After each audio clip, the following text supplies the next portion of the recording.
ሰብስክራይብ በማድረግ ቤተሰብ ይሁኑ። السلام عليكم ورحمة الله وبركاته. الحمد لله رب العالمين حمدا كثيرا طيبا مباركا فيه كما يحب ربنا ويرضى، والصلاة والسلام على نبينا وقدوتنا محمد وعلى آله وأصحابه وسلم تسليما كثيرا. أما بعد، ከተማሪዎች ለሚመጡ ጥያቄዎች መልስ የምንሰጥበት ፕሮግራም።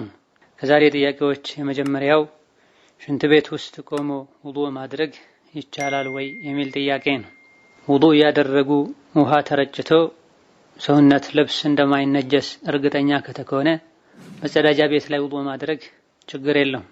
ፉቃሃዎች መሃል ኺላፍ ያለበት መጸዳጃ ቤት ላይ ሆኖ ውዱእ ያደረጉ ቢስሚላህ ማለት ይቻላል አይቻልም የሚል ኺላፍ ነው ያለው። የተወሰኑ ዑለሞች ውዱእ ሲደረግ ቢስሚላህ ማለት የጠበቀ ሱና ነው፣ አንዳንዶች ዘንድ ዋጅብም ነው። ሽንት ቤት ላይ ሆኖ ቢስሚላህ ማለት የተጠላ ከሆነ ውዱእ ሲደረግ ቢስሚላህ ማለት ዋጅብ ከሆነ ለዋጅቡ የተጠላው ይደረጋል የሚል አቋም ያላቸውም ዑለሞች አሉ። በዘመናችን ያሉ የተወሰኑ ፉቃሃዎች በዘመናችን የሚታወቁ ዘመናዊ መጸዳጃ ቤቶች ሰዎች ከተጸዳዱ ከሸኑ በኋላ ውሃ ሲለቀቅ ቆሻሻው ስለሚሄድ የሽንት ቤት ሁክም አይኖረውም። ቢስሚላህ ማለቱ የሚጠላውና የሚከለከለው እየተጸዳዱ እየሸኑ ባለበት ወቅት ላይ ነው ብለዋል። በመሆኑም ውዱእ ማድረጉ ብቻ ምንም ችግር የለውም። ቢስሚላህ ማለቱ ሱና ነው ዋጅብ ኺላፍ አለበት። አንዳንድ ዑለሞች በልብ ቢስሚላህ ይባላል ያሉበት ሁኔታ አለ። ገና ወደ መጸዳጃ ቤት ሲገቡም ነይቶ ቢስሚላህ ብለው ሁለቱንም አስበውበት ቢስሚላህ ብለው ከገቡ የውዱእን በስመላ ሊተካ ይችላል። በመሆኑም ሽንት ቤት ውስጥ አስፈላጊ ሆኖ ከተገኘ ውዱእ ማድረግ ይቻላል። ከውዱእ በኋላ የሚባለውን ዝክር ከሽንት ቤት ሲወጡ ማድረጉ ይቻላል። ሌላኛው ጥያቄ የሱብሒ ሱና ሶላትን በወቅቱ ማለትም ፈርዱ ሳይሰግድ አንድ ሰው እየሰገደ መካከለኛ በሚባል ሁኔታ ስጁዱን ቢያረዝመው ችግር አለው ወይ? ምክንያቱም ማድረጉ አይቻልም የሚሉ ሰዎች ስላሉ ነው፣ ማስረጃም ቢያስቀምጡልኝ የሚል ነው። የፈጅር ቀብልያን በተመለከተ ከነብዩ ሰለላሁ ዐለይሂ ወሰለም የተገኙ ሱናዎች አሉ። አንደኛው ከፋቲሃ በኋላ የፊተኛው ረክዓ ላይ ቁል ያ አዩሀል ካፊሩን፣ ሁለተኛው ላይ ቁል ሁወላሁ አሐድ ይቀራል። ሁለተኛው ከሱብሒ ቀብልያ ጋር ተያያዙ ሱና ማሳጠሩ ነው። ነብዩ ዐለይሂ ሰላቱ ወሰላም የሱብሒ ቀብልያን አሳጥረው ይሰግዱ እንደነበረ ባለቤቶቻቸው ተናግረዋል። ከዚሁ በመነሳት ሱብሒ ቀብልያ ላይ ከፋቲሃ ውጪ ሌላ ሱራ መቅራት አይቻልም ያሉ ሁሉ ፉቃሃዎች አሉ። ነቢ በጣም ያሳጥሩ ነበር የሚለውን በመያዝ ወላኪን ራጂሑ ትክክለኛው ከፋቲሃ በኋላ ቀደም ሲል የተጠቀሱ ሱራዎችንም ሌላ አንዳንድ አንቀጾችም አንዳንድ እየተቀየሩ ይቀሯል። የሱብሒ ቀብልያን ማሳጠር ሱና እንደሆነ የጅምሁር የአብዛኛ ፉቃሃዎች ምርጫ ሲሆን አንዳንዴ በመጠኑ ረዘም ቢደረግ ይቻላል፣ ምንም ችግር የለም። ከቀደምት ዑለሞች መሃል የተወሰኑ እንዲህ አይነት አቋም ያላቸው እንዳሉ ኢማሙ ነወዊ ረሂመሁላህ ተዓላ ገልጸዋል። ይቻላል ያሉት ሐራም አለመሆኑን ለመግለጽ ነው። ሱና መሆኑን ያምናሉ እነሱም ቢሆን አጠር ማድረጉ። ስለዚህ አንዳንድ ሰዎች ማሳጠር አይቻልም ብለዋል። ሱና አይደለም ማለት ተፈልጎበት ከሆነ ያስኬዳል፣ ይቻላል፣ ምንም ችግር የለውም። በመሰረቱ ሶላቱ የተደነገገ የተፈቀደ ነው። ነብዩ ሰለላሁ ዐለይሂ ወሰለም ቡኻሪ በዘገቡት ሐዲስ አንዳችሁ ለብቻው ሲሰግድ የፈለገውን ያክል ያስረዝም ብለዋል። አስሉ ይቻላል። እዚህ ጋር ግን ነብዩ ሰለላሁ ዐለይሂ ወሰለም የፈጅርን ቀብልያ ቀለል አድርገው አሳጥረው ስለሰገዱ ቀለል አድርጎ መስገዱ የተሻለ ነው። ሌላኛው ጥያቄ የዊትር ሶላት ያለፈው ሰው ቀን ላይ አንድ ረክዓ ይሁን ሁለት ረክዓ ቀዷ ማውጣት ይችላል ወይ የሚል ጥያቄ ነው። ነዓም ሌሊን ሶላት ማታ ላይ ታሞ አሊያ ደግሞ እንቅልፍ ጥሎት አሊያ ደግሞ ከልክ በላይ ደክሞት መስገድ ያልቻለ ሰው በቀኑ ክፍለ ጊዜ ቀዷ ማውጣት ይቻላል። ነገር ግን ልክ እንደ ማታ ሶላት ዊትር ተደርጎ አይደለም የሚጠናቀቀው። ማታ ላይ 11 ሰው ይሰግድ የነበረ ሰው ካለፈው ቀን ላይ ቀዷ ሲያወጣ 12 ያደርጋል። 9 ይሰግድ የነበረ ሰው 10 ያደርጋል። 3 5 ይሰግድ የነበረ ሰውም 4 ወይም 6 አድርጎ ይሰግዳል። ይሄም ከነብዩ አለይሂ ሰላቱ ወሰላም ተገኝቷል። ሌላኛው ጥያቄ የመንገደኛ ሶላት በምን መልኩ ነው የሚሰገደው? ከስንት ኪሎ ሜትርስ ጀምሮ ነው መንገድ የሚባለው የሚል ጥያቄ ነው። አብዛኞቹ ፉቃሃዎች ዘንድ አንድ ሰው መንገደኛ የሚባለው 80 ኪሎ ሜትር እና ከዛ በላይ ከሄደ ነው። ከዛ በታች ከሄደ ሙሳፊር ወይም መንገደኛ አይባልም። ሌሎች ዑለሞች ከዛ በታችም ከተሄደ መንገድ እስከተባለ ድረስ ዝግጅት እስካስፈለገው ድረስ ሶላት ማሳጠር፣ ጀምዕ ማድረግ፣ ለመንገደኛ የሚፈቀዱ ነገሮችን መጠቀም ማድረግ ይቻላል የሚል አቋም አላቸው። ብዙዎቹ የመረጡትና ለጥንቃቄም የሚሻለው ከ80 ኪሎ ሜትር በታች ከሄዱ አለማሳጠሩን፣ ከዛም በታች ቢሆን መንገድ እስከተባለ ማሳጠር ይቻላል የሚሉ ዑለሞች ጠንካራ ደሊል ያላቸው ከመሆኑ ጋር ማለት ነው። መንገደኛ እንዴት ነው የሚሰግደው ለሚለው ሁሉንም ሶላት በወቅቱ መስገዱ በላጭና የተሻለ ነው። ለመንገደኛም ቢሆን ካልተቸገረ፣ ጉዞ ላይ ከሆነ አሊያ ደግሞ ወደሚሄድበት ሀገርም ደርሶ ሁሉም በወቅቱ መስገድ የሚከብደው ከሆነ ዙህርን ከዐስር መግሪብን ከዒሻ አጠጋግቶ አንድ ላይ አድርጎ መስገድ ይቻላል። እንደዚሁ ደግሞ ባለ 4 ረክዓ ሶላቶችን 2 አድርጎ አሳድሮ መስገድ ይቻላል። አንድ ላይ ተደርጎ የሚሰገደው ዙህርን በዐስር ወቅት ወይም ዐስርን በዙህር ወቅት ነው፣ ወደፊት ወይም ወደ ኋላ አድርጎ። መግሪብን ወደ ዒሻ አዘግይቶ አሊያ ደግሞ ዒሻን ወደ መግሪብ አስቀድሞ ነው መስገድ የሚቻለው። ሱብሒ ከየትኛውም ሶላት ጋር ተጠጋግቶ አይሰገድም። ከዛልክ መግሪብና ሱብሒም መንገደኛ ስለሆኑ ማሳጠር አይቻልም። ይሄም በሁሉም ዑለሞች ስምምነት ነው። ማሳጠሩን በተመለከተ ሱና ነው። መንገደኛ አሳጥሮ ነው መስገድ ያለበት፣ ዋጅብ ነው ሁሉ ያሉ ዑለሞች አሉ። ያኒ መንገደኛ የሆነ ሰው ሞልቶ ከሚሰግድ ዙህርና ዐስርን ዒሻን 2 አድርጎ አሳጥሮ ቢሰግድ የተሻለ ይሆናል። የነቢ ሱና ይሄ ነው። የአቡበክር፣ የዑመር፣ የዑስማንም ሱና ይሄ ነው። ነገር ግን ሞልቶ ከሚሰግድ ሰው ጋር ተከትሎ የሰገደ እንደሆነ መንገደኛ አሰጋጁ የሚሰግደውን አይነት ሶላት ቁጥር ሞልቶ መስገድ አለበት። መንገደኛ ለብቻው ከሰገደ አሊያ ኢማም ሆኖ ካሰገደ ባለ 4 ረክዓዎችን 2 አድርጎ አሳጥሮ መስገዱ ይመረጥለታል፣ ሱና ይሆንለታል። ነገር ግን እሱ ማእሙም ሆኖ ከሰገደ የሚያሰግደው አካል ሙሉ ከሆነ የሚሰግደው ማእሙሙ መንገደኛ የሆነው ማእሙም ሞልቶ የመስገድ ግዴታ አለበት። መስቡቅ ሆኖ ከኋላ ገብቶ እንኳ ቢሆን 2 ረክዓ ኢማሙ ከሰገደ በኋላ እሱ ከኋላ ተከትሎ 2 ረክዓ ቢሰግድ ማሰላመት አይችልም፣ ተነስቶ መሙላት አለበት። አንድ መጨረሻ ረክዓ ላይ ቢደርስ ተነስቶ የተከተለው ኢማም የሰገደውን አይነት ቁጥር የመስገድ ግዴታ አለበት። ጀምዕ አድርጎ መስገዱን በተመለከተ አስፈላጊ ከሆነ ነው ሱና የሚሆነው እንጂ በጥቅሉ ጀምዕ አድርጎ መስገዱ ሱና ነው አይባልም። ሲቸገሩ ጉዞ ላይ ሆነው በወቅቱ መስገድ ካልተቻለ አሊያ ደግሞ የሄዱበት ሀገር ላይ በተለያዩ ነገሮች ተጠምዶ በየወቅቱ መስገድ ማይቻል ከሆነ ጀምዕ ማድረጉ ሱና ይሆናል። ለሙሳፍር ጀምዕ ማድረግ የተፈቀደ ነው፣ ሱና የሚሆነው ከተቸገረ ነው። ካልተቸገረ በየወቅቱ መስገዱ የተሻለ ነው።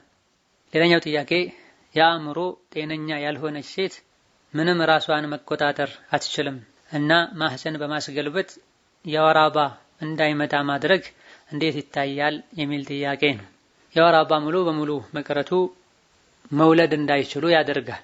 ሙሉ በሙሉ መውለድ እንዳይችሉ ዘር እንዲቋረጥ ማድረግ ደግሞ ዑለሞች ዘንድ እንደል ጀማሂር የተከለከለ ሐራም ነው። የሚቻለውና የሚፈቀደው ይህ ካልተደረገ ህይወት ላይ ተጨባጭ የሆነ የማይቀር አደጋ ይመጣል ከተባለ ነው ይሄን ማድረግ የሚቻል። የአእምሮ ህመም ታክሞ የሚድንበት ሁኔታ አለ። እንደዚሁ ደግሞ የወር አበባ ደም መቆጣጠሩ የሚቻል ነው። የአእምሮ በሽተኛ የሆነች ሴት ራሷ የወር አበባ ደሟን መቆጣጠር ንጽህናዋን መጠበቅ ባትችል ቤተሰቦች ሌሎች ነገሮች ላይ ክብካቤ እንደሚያደርጉት እንደሚቆጣጠሩት እንደሚጠብቁት ይሄም ላይ መጠበቅ መቆጣጠር ይቻላል። ስለዚህ ማህፀን ማስገልበጡ ያለ መውለድ ችግርን የሚያስከትል ከሆነ ይሄን ማድረጉ ይከለከላል። ሙሉ በሙሉ እንዳይወልዱ ማድረግ በዲናችን የተከለከለ ስለሆነ መቆጣጠሩ እጅግ በጣም የሚከብድ ከሆነና ማህፀን ማስገልበጡም ለተወሰነ ጊዜ ብቻ ሆኖ ከጊዜ በኋላ መውለድ ወደሚችሉበት ሁኔታ መቀየር የሚቻል ከሆነ ይህኔ ለሐጃ መሸቃውን ችግሩን ለማስወገድ ይቻላል እንላለን። ሌላኛው ጥያቄ አንዲት ሴት ልጅ ከባሏ ጋር ግንኙነት አድርጋ ጀናባ ሳታወርድ የቤት ውስጥ ስራዎቿን ማከናወን ትችላለች ወይ? መልሱን ከነደሊሉ ቢያብራሩልኝ የሚል ነው። በላጩና የተሻለው ቶሎ ጀናባን ማውረድ ነው። ካልተቻለ የሶላት ወቅት እስካልገባና ያልፋል ተብሎ እስካልተሰጋ ድረስ ጀናባን ሳይታጠቡ ቢቆዩ ብዙ ችግር የለውም። ነገር ግን ጀናባ ሆነው ሊበሉ ሊተኙ ከሆነ ውዱእ ማድረጉ በላጭና ሱና ነው። ነብዩ ሰለላሁ ዐለይሂ ወሰለም ጀናባ ላይ ሆነው ውዱእ አድርገው የተኙ እንደነበር የሚያሳይ ሐዲስ አለ። ጀናባ ላይ ሆኖ መቆየት እንደሚቻል ከሚያሳዩ ደሊሎች አንዱ አስሶሒህ ላይ ያለው የአቡ ሁረይራ ሐዲስ ነው። ነብዩ ሰለላሁ ዐለይሂ ወሰለም የሆነ መንገድ ላይ አግኝተዋቸው አቡ ሁረይራ ሰላም ካሏቸው በኋላ ከነብዩ ርቀዋል። ነብዩ ሰለላሁ ዐለይሂ ወሰለም ኋላ ላይ አቡ ሁረይራን ሲያገኟቸው የት ጠፍተህ ነበር ቅድም በማለት ሲጠይቁ ጀናባ ላይ ስለነበርኩኝ ከእርሶ ጋር መሆን ከብዶኝ ነው ሲሉ ነብዩ ሰለላሁ ዐለይሂ ወሰለም ሙስሊም ሙእሚን መቼም አይነጅስም ብለዋቸዋል። አቡ ሁረይራ ጀናባ ላይ ሆነው መቆየታቸው መንቀሳቀሳቸው ነብዩ ሰለላሁ ዐለይሂ ወሰለም ጀናባ ላይ ሆነህ እንዴት ትንቀሳቀሳለህ አለማለታቸው አስፈላጊ ሆኖ ከተገኘ ሳይታጠቡ መቆየቱ ችግር እንደሌለው ያሳያል። የተኛውንም ስራ ሲሰሩት ዒባዳ እስካልሆነ ድረስ ለምሳሌ ሶላት ከጀናባ ካልጠሩ መስራት አይቻልም አይባልም። ሴት ልጅ ጀናባ ላይ ሆና ምግብ መስራት አትችልም፣ ቤት ማስተካከል አትችልም አይባልም። ሌላኛ ጥያቄ ረመዳን ላይ ሐይድ መጥቶብኝ ሌላ ጊዜ የሚቆይበትን ያክል ጊዜ ሳይጨርስ አቆመ። እኔም ጾምና ሶላት ጀመርኩኝ። እንደገና ተመልሶ ከሁለት ቀን በኋላ መጣ።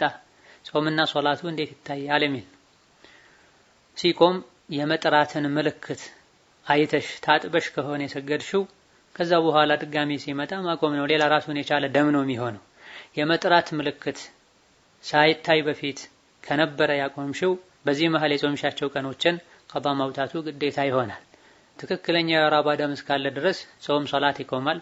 የወር አበባ ደሙ ከቆመና ሌላ ጊዜ ሐይድ ሲቆም የሚታየው ምልክትም ከታየ ሌላ ጊዜ ይቆይ የነበረውን ያክል ቀን ባይቆይም ከቆመና የመቆም ምልክት ከታየ ወደ ዒባዳ ወደ ሶላትና መሰል ይከለከሉ ወደ ነበሩ ነገሮች መመለስ ይቻላል።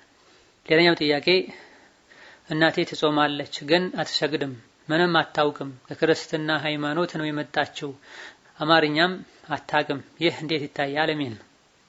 ማስተማር ነው፣ ማሳወቅ ነው። ኢስላም ማለት ምን ማለት እንደሆነ አርካነል ኢማን አርካነል እስላምን ማብራራት ነው። ያለ ሶላት ጾም ሌሎችም እንደማይጠቅሙ ማስረዳት ነው። ጥያቄው ላይ ምንም አታውቅም ተብሏል። እኛ የምናውቀውን ያክል እናሳውቃለን፣ ከኛ በላይ የሆነውን ይበልጥ ወደሚያውቁ ሰዎች እንወስዳለን። ሌላኛው ጥያቄ ሐጅ ላደርግ ነበረ ምንም አላቅም፣ በምን መልኩ ማድረግ እንዳለብኝ ያብራሩልኝ የሚል ነው። መንሀጁ ሳሊኪን የፍቅህ ትምህርት ላይ ኪታቡል ሐጅ የሚል ራሱን የቻለ ክፍል አለ፣ ተከታታይ ትምህርቶች። እንደዚሁ ደግሞ በተለያየ አጋጣሚ የሐጅና ዑምራ አፈጻጸም ተብሎ የተለቀቁ የድምጽ ማብራሪያዎችም አሉ። እንደዚሁ ደግሞ ፈትዋ ላይም ቅርብ ጊዜም ጭምር ስለ ሐጅና ዑምራ በተወሰነ መልኩ ማብራሪያ ተደርጓል። ከሁለት ከሶስት ፈትዋዎች ከሁለት ፈትዋ ቀደም ብሎ በተለቀቁ ፈትዋዎች እንዲህ አይነት ጥያቄዎች ሲላኩም ጥያቄ የሚያሰባስቡ ወንድም እህቶች ሐጅና ዑምራን የሚያብራሩ ኦዲዮችን እንዲህ አይነቱን ጥያቄ ላላኩ ሰዎች በዛው መላኩ የተሻለ ነው። አላህ መልካም ነገር ላይ ያግዛችሁ፣ ኸይር ስራችሁን ይቀበላችሁ። ሐጅ ሰፊ ከመሆኑ አንፃር እነዚህ አጭር የፈትዋ ፕሮግራም ላይ በተደጋጋሚ ማብራራቱ ሰዓት ይሻማል። ሌላኛው ጥያቄ ከሰለምኩ 2 ዓመት ሆኖኛል፣ እናም ዘካ ይወጅብብኛል ወይ? ገንዘብ ያስቀመጥኩት ሀገር ነው ባጎቴ በኩል 200,000 ብር አለኝ፣ እንዴት ነው ማድረግ ያለብኝ?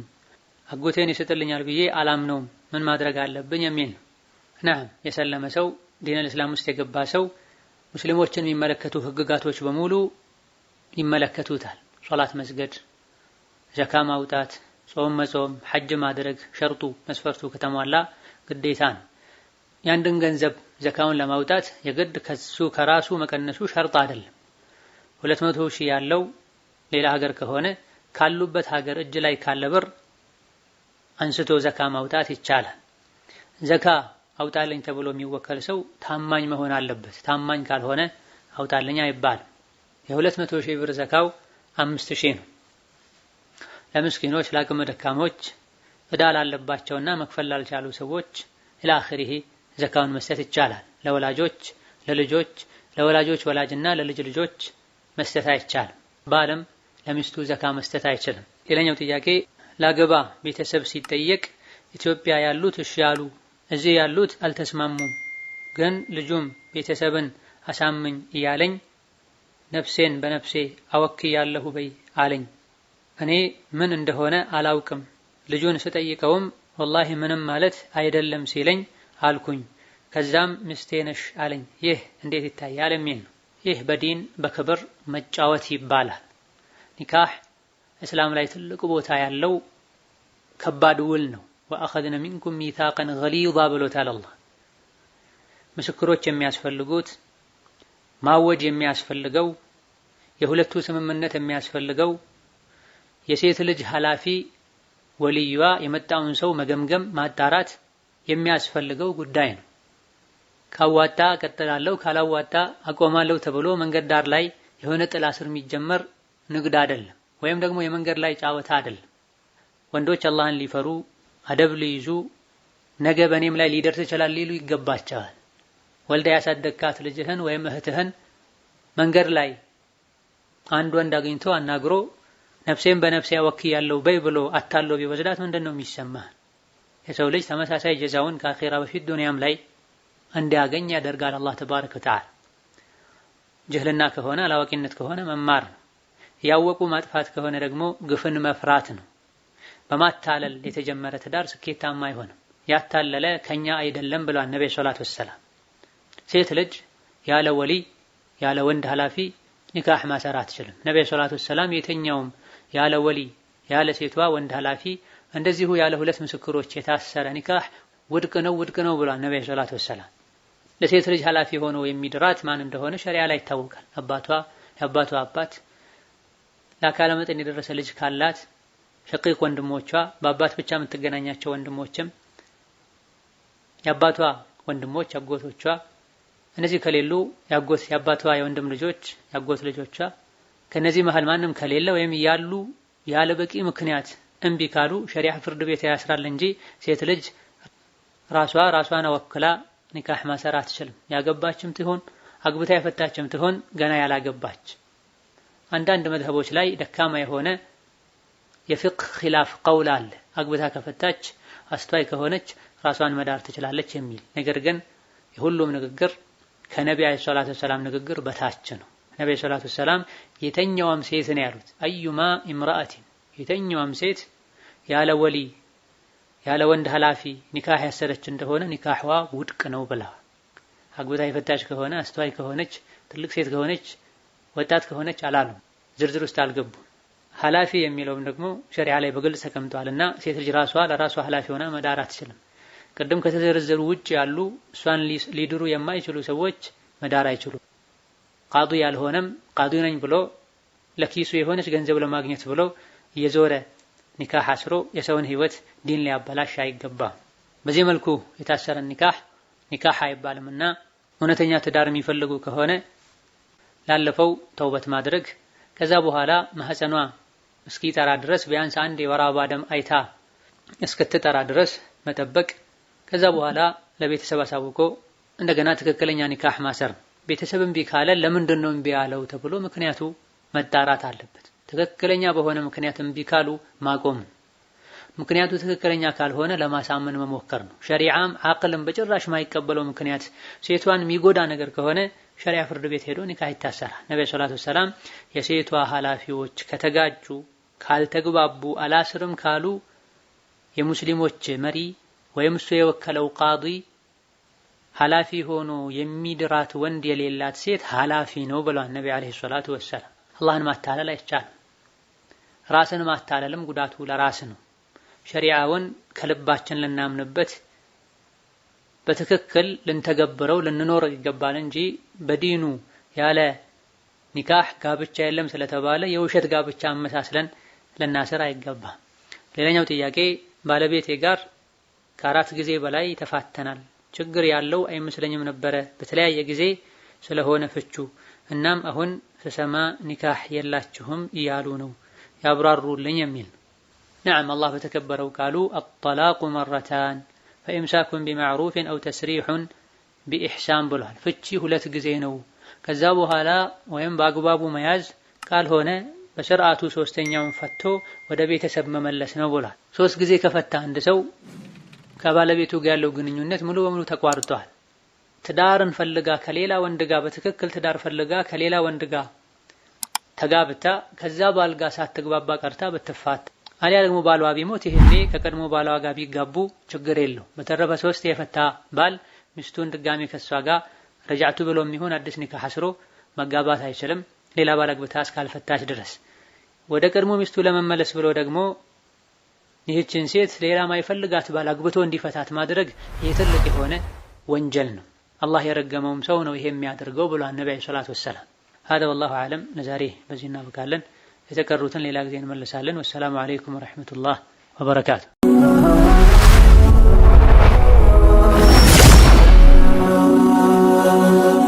ሰብስክራይብ በማድረግ ቤተሰብ ይሁኑ።